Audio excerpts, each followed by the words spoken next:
So I'm really struggling. Unfortunately, I've been kind of making videos dancing around it.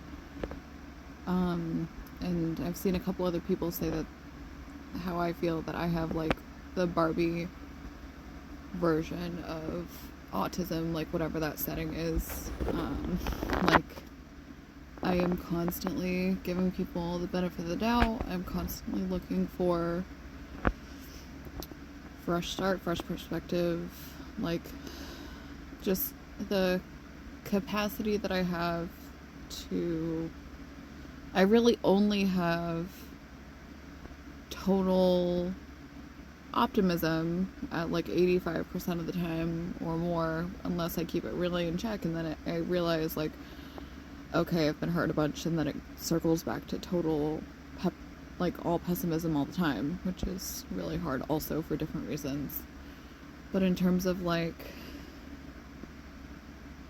I've been in some really difficult situations in my life. Like, it's unfathomable to me that I've had sober conversations with people saying, like, exactly how I feel, exactly where I'm at, exactly what my wishes and wants are and boundaries are, and then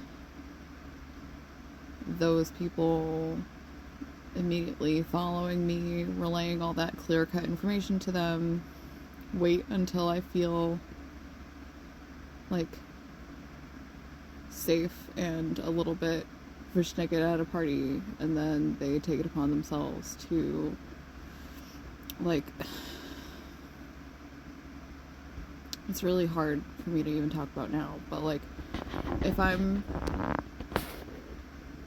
have already told you sober what my wishes and wants and expectations are for myself, like I have, and that also means, like, usually on the backswing I'm saying, what are those things for you, what are your boundaries, even as a friend, a new friend especially, like, what are your expectations, how do you prefer to communicate, all these different things.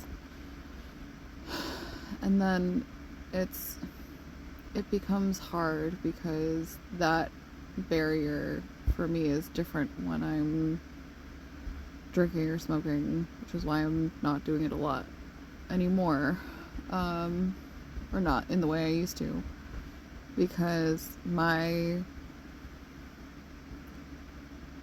those barriers dropping for me is a falsehood. It's gonna put me into system shock later on, because it's still not a thing that I want to do, not a thing that I like.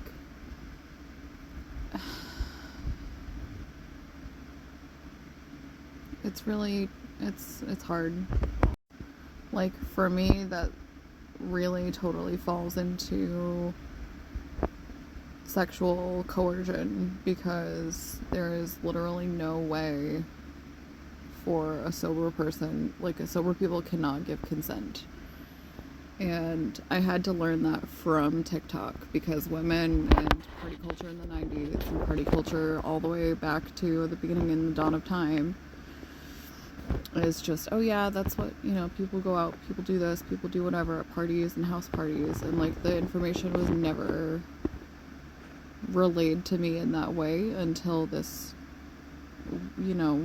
two-dimensional app came along. And yeah, that does make total sense. Like, drunk people cannot give you actual consent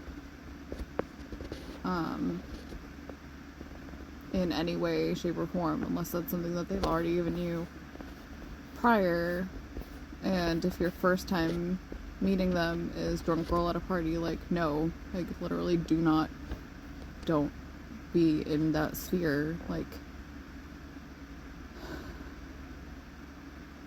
when you relay it in that clear cut of a logical way, like, that's something that's very clear and black and white to me. But it also, to me, feels like reliving a lot of traumas that I know were wrong, and I know was like a big, huge misstep by other people who were more sober.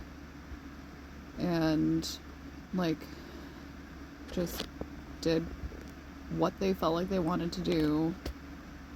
And it's like, that is not, there's no apology that's ever going to be given to me. Those people are not emotionally aware enough. They're not any type of healthy enough to say, hey, in retrospect, I should not have treated you that way, and we're sorry that we pushed you to that point where you blew up. Like, the cognition to even own up to a third, a super small fraction of that is not available to the people that I'm talking about. That is not something that will ever be relayed to me in a meaningful, genuine way.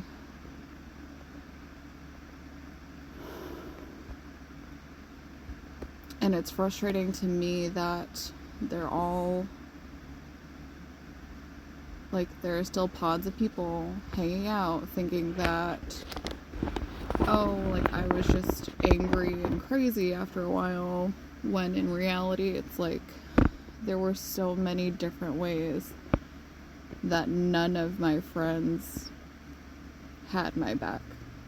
Not a single one of them had that in a meaningful way, or like they told me that they did, and I believe them, and then behind me was like, oh, she doesn't know what she's talking about, or oh my god, I can't believe, like, did you hear how she said that, or oh, I'm so sorry. Like, I don't know how to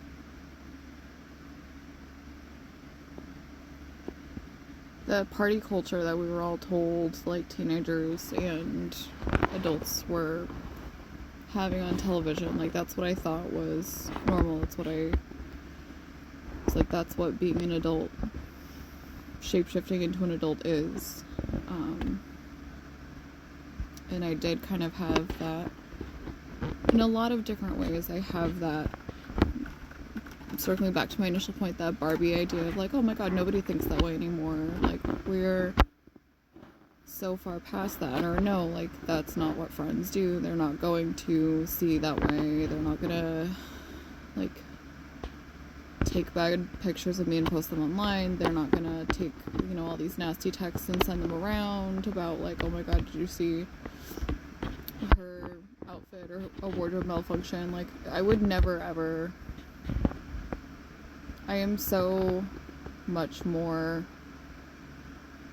open-hearted, and there's like that autistic naivete where like, I will get down in a ditch with you. I'll hold your hair back while you're throwing up. Like, I will help you get, like, if you have a nosebleed, I will help you get that stain out. Like, whatever it is. Like, I am so totally the, like, do you want a band-aid? Do you want this? Like, I will fist fight the guy at the bar for you when they get too close. Like, that's what one of my last posts was. And it's like, the realization that not everybody has that capacity, or people are so, the values are wrong. Like, the idea of like, oh, I've known this person longer, I'm gonna believe them more, or oh, we've all been friends and it's just much more convenient to keep this person in my life and not the new one, the new unknown person. Like, it's rancid, moldy behavior. Like, really, truly repulsive and repugnant, and I can't fathom that there's still just piles of mold, like, hanging out with each other and never doing better. And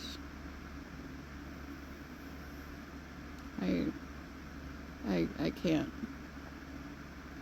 It's really, really sad, and it hurts to try and heal from layer after layer after layer of that.